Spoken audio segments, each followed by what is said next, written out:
श्री स्वामी समर्थ. मित्रांनो, आज आपण आयुष्यातील एका अशा वळणावर बोलणार आहोत जिथे आपण सगळेच कधी ना कधी येऊन थांबतो. तो क्षण म्हणजे जेव्हा आपलं मन दुखावलं जातं, जेव्हा आपल्या अस्तित्वावर प्रश्नचिन्ह उभं केलं जातं, म्हणजे जेव्हा आपला अपमान केला जातो. आपल्या सर्वांची एक नैसर्गिक प्रवृत्ती असते. कोणी आपल्यावर दगड फेकला की आपणही तो उचलून त्याच्यावर फेकू पाहतो. कोणी आपल्याला शब्द बोलला की आपण त्यापेक्षा जहाल शब्द शोधू लागतो. पण कधी विचार केलाय का की या चिखलात उतरून आपण फक्त स्वतःचे हात घाण करून घेतोय? खरे तर ज्या लोकांनी तुमचा अपमान केलाय त्यांच्याशी बोलणं पूर्णपणे बंद करणं ही पळवट नाही, तर ते तुमचं सर्वात मोठं शस्त्र आहे. जेव्हा तुम्ही त्या लोकांशी बोलणं थांबवता तेव्हा तुम्ही शांत नसता, तर तुमचं मन ओरडून सांगतं असतं की आता तुमची लायकी माझ्या शब्दांना ऐकण्याची सुद्धा उरलेली नाही. विचार करा, एखादी व्यक्ती तुम्हाला त्रास देण्यासाठी शब्द वापरते आणि तुम्ही त्या शब्दांना स्वीकारलंच नाही, तर ते शब्द कोणाकडे राहतील? साहजिकच ते त्या व्यक्तीकडेच परत जातील. तुमची शांतता समोरच्या व्यक्तीला एका अशा चक्रव्यूहात अडकवते जिथे त्यांना स्वतःच्या शब्दाचे प्रतिध्वनी ऐकू येतात. आबोला धरण्याचा सर्वात मोठा फायदा काय होतो माहितीये? तुमची ऊर्जा वाचते. आपण माणसं आहोत, आपली ऊर्जा मर्यादित आहे. जेव्हा आपण अपमान करणाऱ्याशी वाद घालतो तेव्हा आपण आपली मानसिक शक्ती एका अशा ठिकाणी खर्च करत असतो जिथे आपल्याला काहीच मिळणार नसतं. पण ज्या क्षणी तुम्ही ठरवता की मी आता या विषयावर बोलणार नाही, त्या क्षणी ती सगळी शक्ती तुमच्याकडे परत येते. तो राग, ती चीड तुम्ही तुमच्या कामात, तुमच्या स्वप्नांमध्ये आणि स्वतःला घडवण्यात वापरू शकता. अनेकांना असं वाटतं की गप्प राहणं म्हणजे आपण कमकुवत आहोत, पण मी सांगेन की ओरडण्यासाठी फक्त घसा लागतो, पण गप्प राहण्यासाठी प्रचंड मोठं काळीज लागतं. तुमचा अपमान करणाऱ्याला असं वाटत असतं की तो तुम्हाला अस्वस्थ करेल, तुम्हाला रडवेल किंवा तुम्हाला चिडवेल. पण जेव्हा तुम्ही शांत राहता तेव्हा तुम्ही त्यांचा तो हेतू संपवून टाकता. त्यांना अपेक्षा असते प्रतिसादाची आणि तुम्ही त्यांना देता फक्त शांतता. ही शांतता त्यांना अस्वस्थ करते. त्यांना पडलेला हा प्रश्न की याला फरक का पडत नाही, हाच तुमचा पहिला विजय असतो. लोक म्हणतात की बदला घ्यायला हवा. मी म्हणतो बदला घेण्याची गरजच काय? तुम्ही तुमच्या आयुष्यात इतकी प्रगती करा की ज्यांनी तुमचा अपमान केलाय त्यांना तुमची भेट घेण्यासाठी सुद्धा रांगेत उभं राहावं लागेल. तुमचा आत्मसन्मान हा बाजारात विकला जाणारा जिन्नस नाहीये की कोणीही यावं आणि त्यावर पाय देऊन जावं. तुम्ही स्वतःच्या भोवती एक अशी अदृश्य भिंत उभी करा जिथे नकारात्मक शब्द आदळून परत जातील. बोलणं बंद करणं म्हणजे सूड घेणं नाही, तर स्वतःला त्या गाणीतून बाहेर काढणं आहे. ज्याने तुमचा अनादर केला त्यांच्याशी संबंध तोडताना मनात अपराधीपणा ठेवू नका, कारण जो माणूस तुमच्या शब्दाची किंमत ठेवत नाही तो तुमच्या अस्तित्वाची किंमत काय ठेवणार? आयुष्यात एक गोष्ट कायम लक्षात ठेवा, गरुड जेव्हा आकाशात उंच भरारी घेतो तेव्हा त्याला त्रास देण्यासाठी कावळे त्याच्या पाठीवर बसून टोचे मारतात, पण गरुड त्याच्याशी भांडत बसत नाही. तो फक्त आपली उंची वाढवत जातो. जसा जसा गरुड उंचावर जातो तसा त्याचा ऑक्सिजन कमी होतो आणि कावळ्याला आपोआप गरुडाची पाठ सोडावी लागते.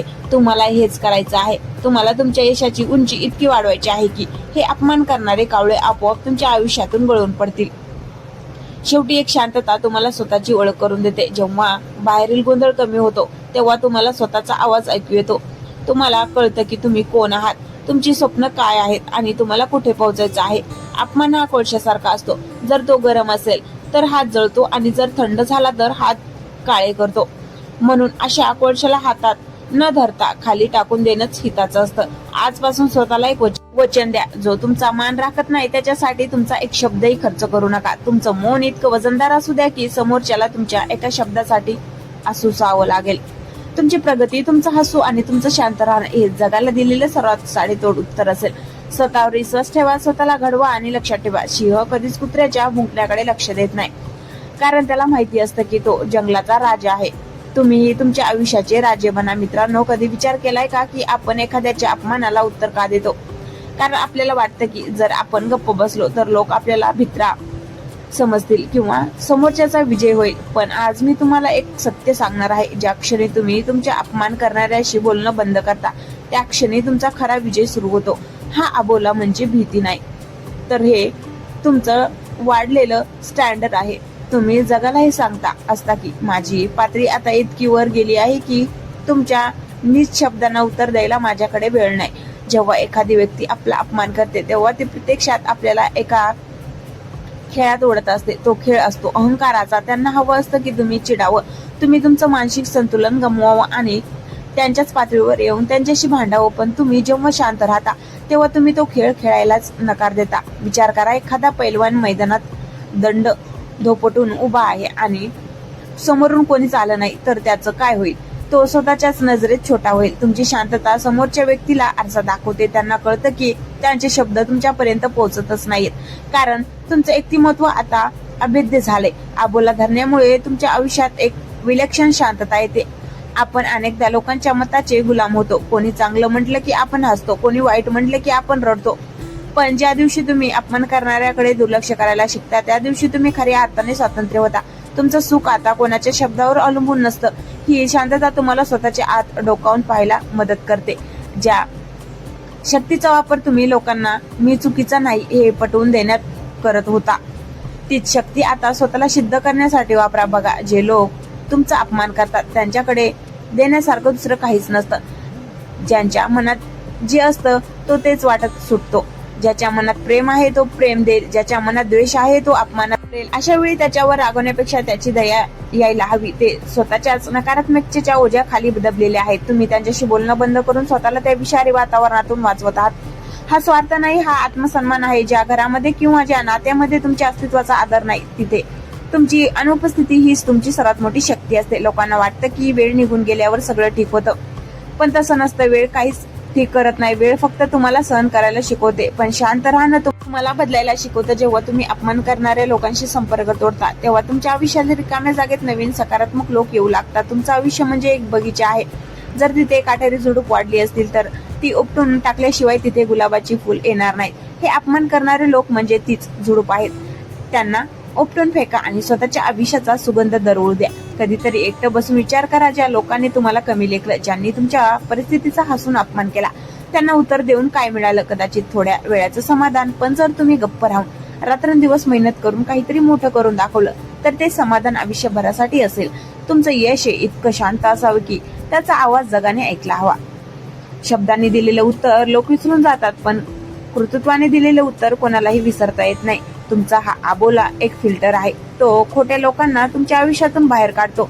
जे खरोखर तुमचे आहेत त्यांना तुमच्या शांततेचं कारण कळेल, पण जे परके आहेत त्यांना तुमच्या शब्दाचाही फरक पडणार नाही. म्हणून अशा लोकांसाठी स्वतःचा घसा कोरडा करू नका, ज्यांच्या कानावर फक्त स्वार्थाचे पडदे आहेत. तुम्ही तुमची ऊर्जा वाचवा, तुमचं स्मित हास्य वाचवा आणि तुमचं भविष्य घडवा. लक्षात ठेवा, एक छोटासा दगड शांत पाण्यात टाकला की तरंग उमटतात, पण समुद्रामध्ये कितीही मोठा दगड टाकला तरी समुद्राची शांतता भंग होत नाही. तुम्हाला समुद्र बनायचा आहे, इतकं अथांग, इतकं खोल की कोणाचेही शब्द तुमच्या शांततेचा भंग करू शकणार नाहीत. तुमच्या आयुष्याची स्क्रिप्ट तुम्ही स्वतः लिहा आणि त्यात अपमान करणाऱ्या साइड रोल सुद्धा देऊ नका. तुम्ही तुमच्या कथेचे नायक आहात आणि नायकच काम असतं ध्येयाकडे वाटचाल करणं, रस्त्यात दुखणाऱ्याकडे लक्ष देणे नाही. शांत राहा, खंबीर व्हा आणि जगाला दाखवून द्या की तुमची शांतता ही तुमची कमजोरी नाही, तर तुमची सर्वात मोठी ताकद आहे. तर मित्रांनो, जाता जाता एक शेवटची गोष्ट मनात कायमची कोरून ठेवा. अपमान हा आयुष्याचा अंत नसतो, तर तो एक संकेत असतो की आता तुम्हाला तुमची जागा बदलायची गरज आहे. जहाज पाण्यात असतं तोपर्यंत बुडत नाही, ते तेव्हाच बुडतं जेव्हा पाणी जहाजाच्या आत शिरू लागतं. तसंच जोपर्यंत लोकांचे अपमानास्पद शब्द तुम्ही तुमच्या मनाच्या आत येऊ देत नाही, तोपर्यंत तुमचं कोणीही काहीच बिघडू शकत नाही. तुमची शांतता ही तुमची कवच आहे, ती तुमची ढाल आहे. आज या क्षणी ठरवा की ज्यांनी तुम्हाला कमी लेखलं त्यांच्याबद्दल आजपासून कोणतीही तक्रार उरणार नाही, कारण तक्रार तीच माणसं करतात जी हतबल असतात. तुम्ही हतबल नाही आहात, तुम्ही सामर्थ्यवान आहात. ज्यांनी तुमच्यावर दगड फेकले त्याच दगडाचा वापर करून स्वतःच्या यशाचा किल्ला बांधा. जेव्हा तुम्ही अशा लोकांशी बोलणं थांबवता, तेव्हा तुम्ही त्यांना शिक्षा देत नाही, तर तुम्ही स्वतःला मुक्त करता. या जगाला तुमच्या शब्दाची नाही तर तुमच्या कर्तृत्वाची गरज आहे.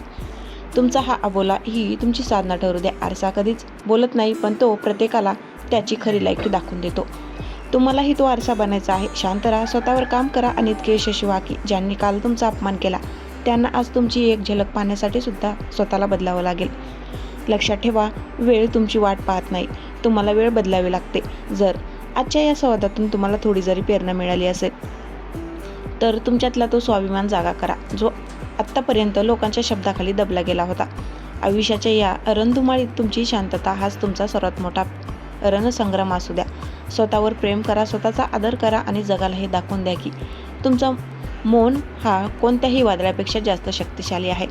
खूप खूप धन्यवाद. तुम्ही हा वेळ स्वतःसाठी दिलात. हा व्हिडिओ त्या एका मित्राला नक्की शेअर करा, ज्याला आज या शब्दाची सर्वात जास्त गरज आहे. आपण पुन्हा भेटूया अशाच एका प्रखर विचारासह, एका नवीन ऊर्जेसह. तोपर्यंत शांत राहा, सुरक्षित राहा आणि स्वतःला सिद्ध करत राहा. आणि स्वतःला सिद्ध करत राहा. धन्यवाद.